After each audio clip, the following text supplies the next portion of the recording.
Hello, and welcome to the Borealis Experience. I'm so happy to be spending some time with you today. And today we'll be talking about your financial health. Enjoy this interview. I announced it on Facebook the other day that I want to talk about financial health. I feel financial health is something that gets neglected all too often when it comes to mental health and our overall well-being. So I met David a couple weeks ago, and he shared with me that he just became a financial coach. So I don't believe in coincidences. I think the universe brought him to us. And today he will share with us a little bit what inspired him to become a financial coach, and maybe a little bit of his experiences with his own finances without going too much into detail. What I learned when I moved to North America here is that people are inclined to spend way more money than they own.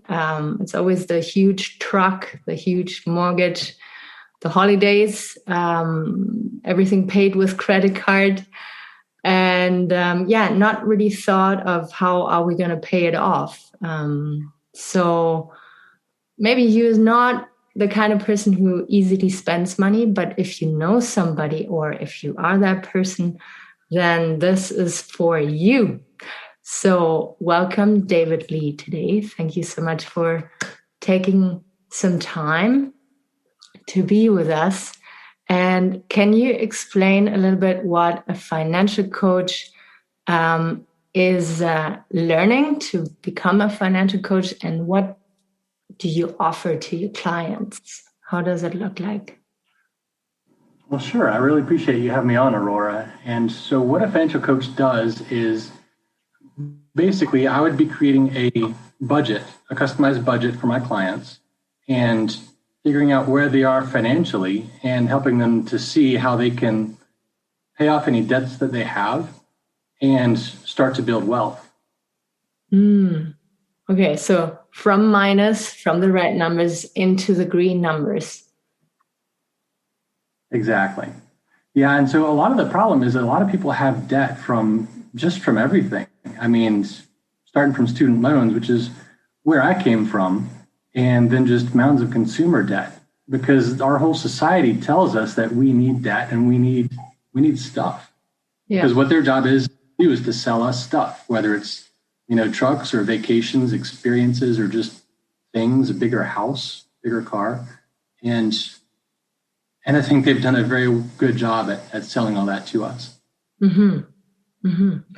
And I remember last time we talked on the phone, you mentioned someone. It was some celebrity who had lost like a significant amount of money, but it still didn't make him a poor fella. He was still one of the richest people ever. But to lose money is so tightly, affecting our well-being. Like, people can really go through depression when they feel they can't get out of debt. Would you agree with that? Absolutely. I think a lot of times our identity is wrapped up in that. Yeah. And whether, see who we are by the things that we own or just a specific status that we hold, a lot of times if that gets shaken, what are we left to define who we are? Mm-hmm. Yeah, it's very scary. And I mean, our whole society, like you said, is built on money. Like, you have to have that job, pay the bills.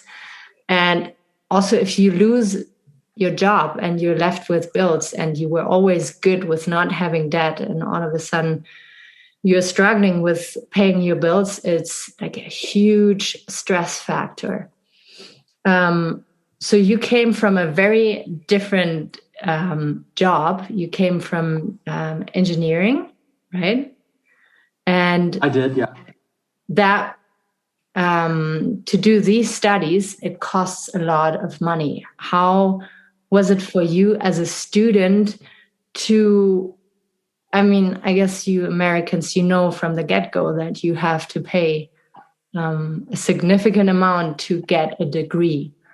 Um, are you being taught how to deal with the debt after you graduate, though?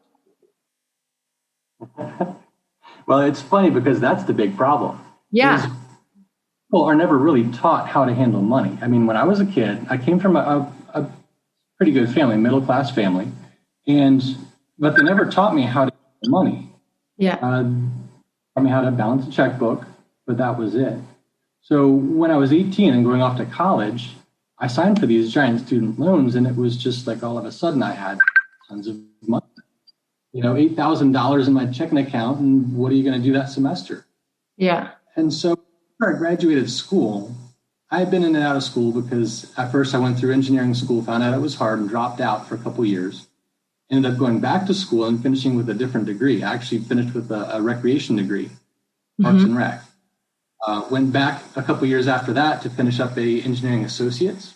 Yeah. And so 2004, I had my associates and my bachelor's, and I also had about $32,000 in debt. Oh my God. Yeah. And so I never really took my loans seriously until about 2009, when I was working with a food ministry. And I told her I had student loans, at this point, and she asked me how much I had. And I told her, and then she asked me how much I was paying per month. And I told her, and she said, "You're going to have those loans for the rest of your life." And she was right. And so I figured I had to do something. So I started searching around, and I had one buddy that had some kind of computer program that was going to help me pay off my loans. And I wasn't quite sure about it because it cost like $1,000 or $1,500. Another buddy of mine introduced me to Dave Ramsey and his Financial Peace University course. And it sounded good. It was $100, I think, for the course. I ended up taking that, and that's the first time I really learned about how money works. Everything before that was just a bunch of ideas and philosophies, right? The same thing that they tell us every time: save for your future, get out of debt. We know all this stuff. The thing is, a lot of people just don't do it, or they don't know how to do it. Exactly. That's I find that close to being cruel to throw a young human being right into debt after hustling through college or university. Like, what kind of start into the work, like the mindset that you have when you start the work life, your work, how do you say, routine is, I have to pay off these debts first because they're going to cripple me for the rest of my life otherwise. And it's not, I'm working towards having a business or growing. It's first, no, I'm a slave to the system. And I find it so mean that, there's no course, nothing provided for the students to help them to get out of it as fast as possible. You found something, but it was because you woke up and you were interested in it. There might be people with a different mindset, with the mindset, I'm avoiding stuff that scares me and that I don't know how to deal with. And those people, like I was taught right when I got to Canada, you cannot run away from taxes and from student loans ever. Taxes I knew from Germany, but student loans, I didn't know that it was such a huge part of young people's life here. So very intense. Yeah, that's totally true. I mean, what you said about being a slave to your debt, and that's one of the main verses that they talk about in Financial Peace is Proverbs 22:7. The debtor is slave to the lender. And so you're just really a slave to those loans that you've taken out. Yeah. And so everybody always says that it makes sense to take out loans because you're going to make more money in your career. But the fact is, a lot of people don't even graduate college, which I didn't the first time. I believe it's 40 people who attend college don't graduate. Yeah. So they might have $30,000, $40,000, $50,000 in student loans and no degree. But just like you were saying, yes, you start off on the negative side of things just going into your first career. Yeah. And in 6 months, loan payments that are going to come due. Yeah. Well, and to start a business, you have to loan money, right? It's not, it's not logic at all to me. So you just started taking on clients. How was it like your first encounter? Is it like you expected your job to be or this experience to be? Or is it a little more trickier? Or can you see that people are very different minded and to reach them sometimes can be tricky? Or was it pretty easygoing so far? Well, it's definitely a challenge. And I've coached people just kind of on my own. I've talked to people before about saving for the future and investing for retirement. But as far as when you start talking to somebody about their personal finances, it's a taboo subject in America. Mm-hmm. I'm not sure how it is in Canada, but people just don't talk about money mm-hmm. or how much. And so to initiate the conversation can be a bit of troublesome, so to speak. Yeah. But I mean, there's a lot to finances. And to guide somebody when they really don't have any kind of background, it's just like I have so much to tell them. You can't do it all in just a 1 hour session. So normally I tell people it's going to be a 3 or a 6 month session time period, an hour every month. But there's just so much wrapped up in it. You know, when you talk about finances, it's not just debt. It's insurance, life insurance, health insurance, retirement, investments. It's all kinds of stuff. Mm-hmm. Yeah, it's a lot to cover, but it is so important to start addressing it in order for people to be, you say, literate, like to know their stuff, to not turn a blind eye to something that might be challenging your ego because you don't know nothing about it is not the solution. What would be your dream client, maybe so to say, or do you have an age group that you're targeting, or is it people from all kinds of backgrounds that you would like to work with because you're just starting out? Like maybe you have dreams or ideas there, or where you see a need more than like maybe for young people more than for older people? Well, my ideal client is somebody who has debt, consumer debt or student loan debt. I would imagine the age range is anywhere from 20s to 30s to 40s. Could be any age range really, though. But somebody who has been in debt for a long time and is just tired of it. You know, the saying is they're sick and tired of being sick and tired. Mm-hmm. Somebody doesn't exactly have any investments, or if they do, you know, it'd be something that, I don't know, they're just not set up right. But my job would be to just take all their finances and basically streamline the process.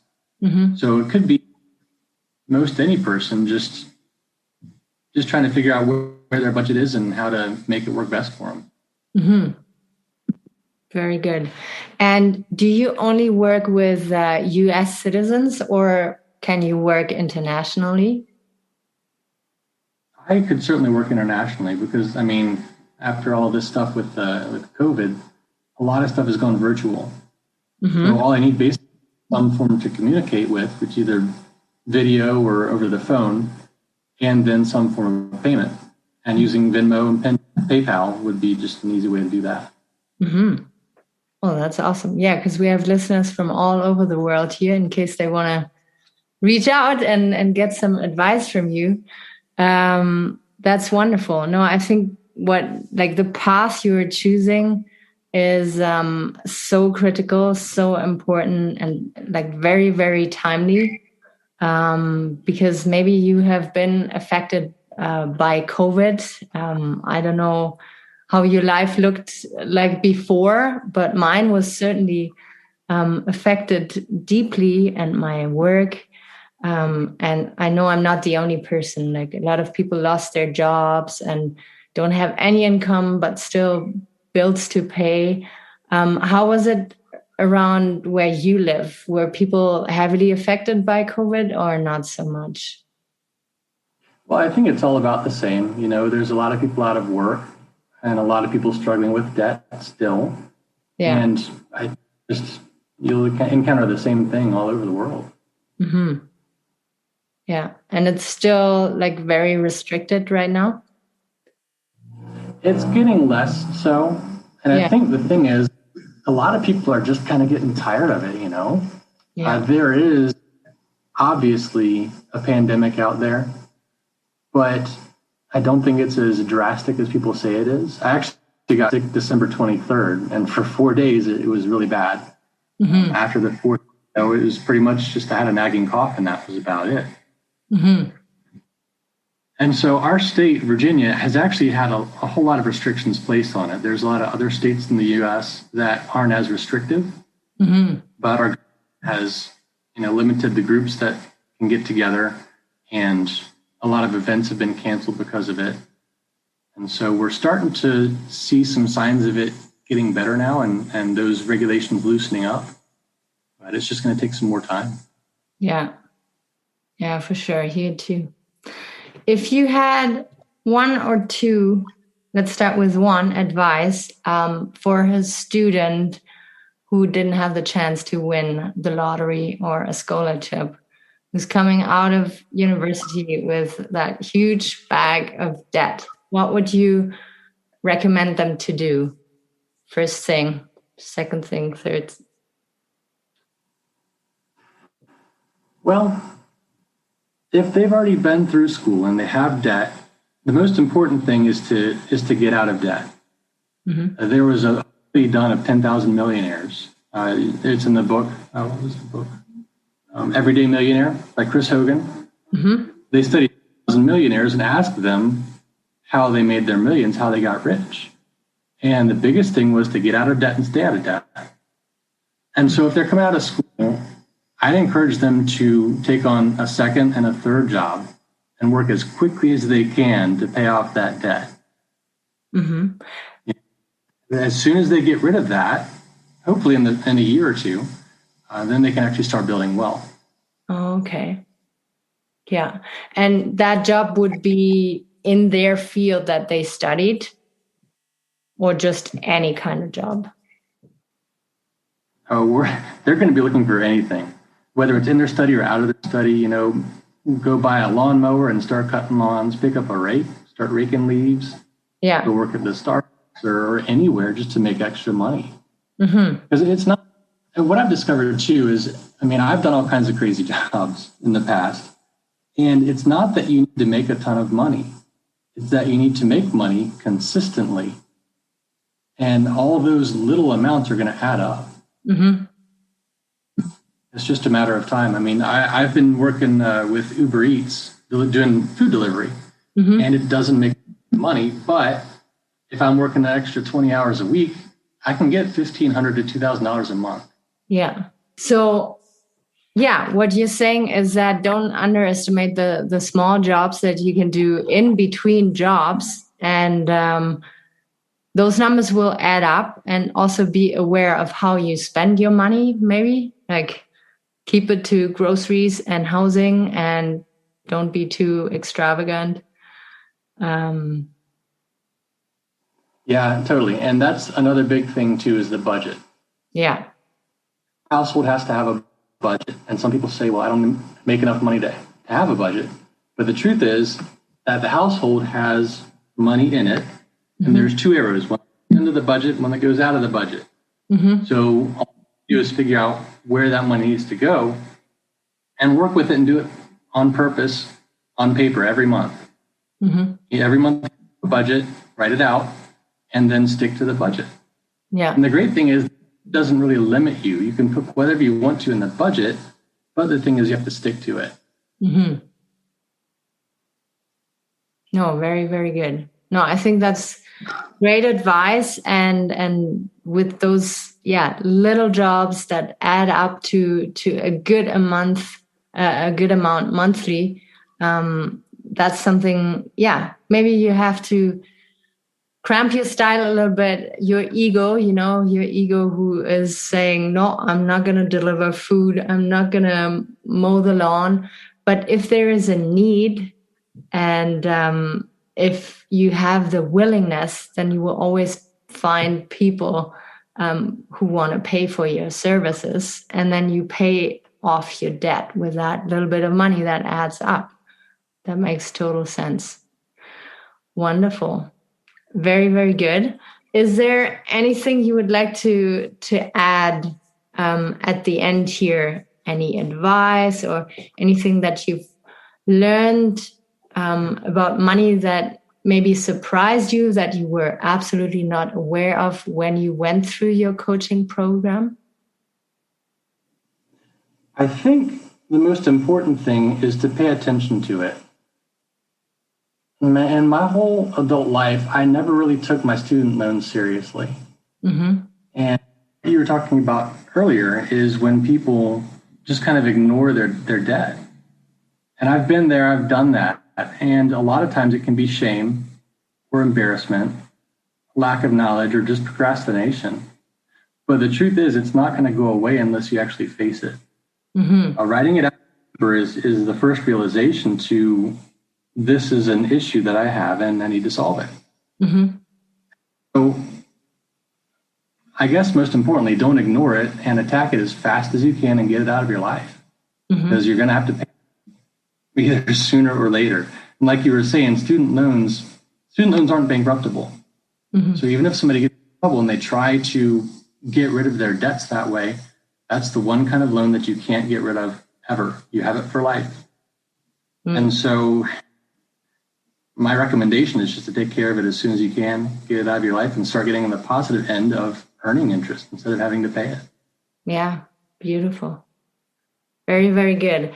How can people find you? Do you have a Facebook page or is it just word by mouth by word? I do have a Facebook page. It's my own personal Facebook page right now. I'm kind of hard to find, but I am going to put up a business page. Yeah. Still working. I believe I'm going to make it debt-free forever. Be the Facebook business page, get that up and running. Yeah, that's very, very cool.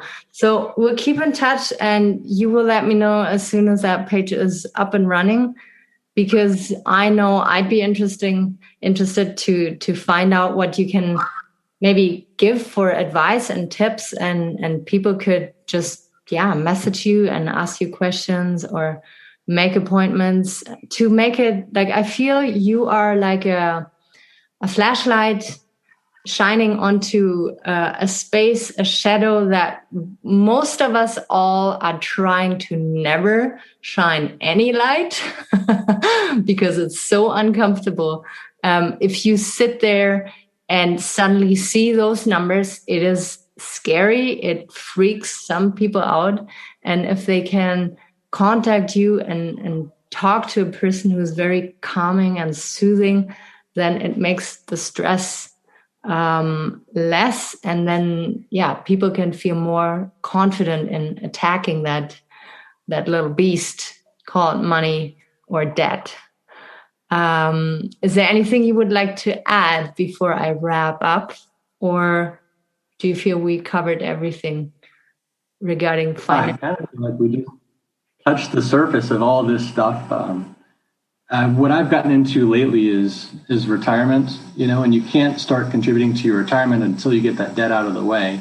Mm-hmm. But the sooner you get to that, the better off it's going to be. If anyone has any questions for me, I'm more than welcome to just talk with them and give them a complimentary consultation, see if they'd make a good client, see if we're a good fit. Mm-hmm. And for now, they can find me through your page, or once I get that business page up and running, they can go through that too. Wonderful. Thank you so much, David.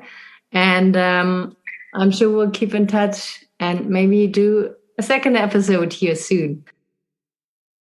Yeah, thank you so much for listening to the Borealis Experience and David Lee on my show today.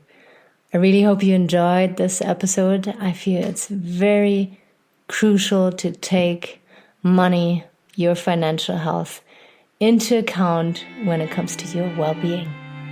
All right, take good care of yourself, and I'll be out there very soon again for you. Bye-bye.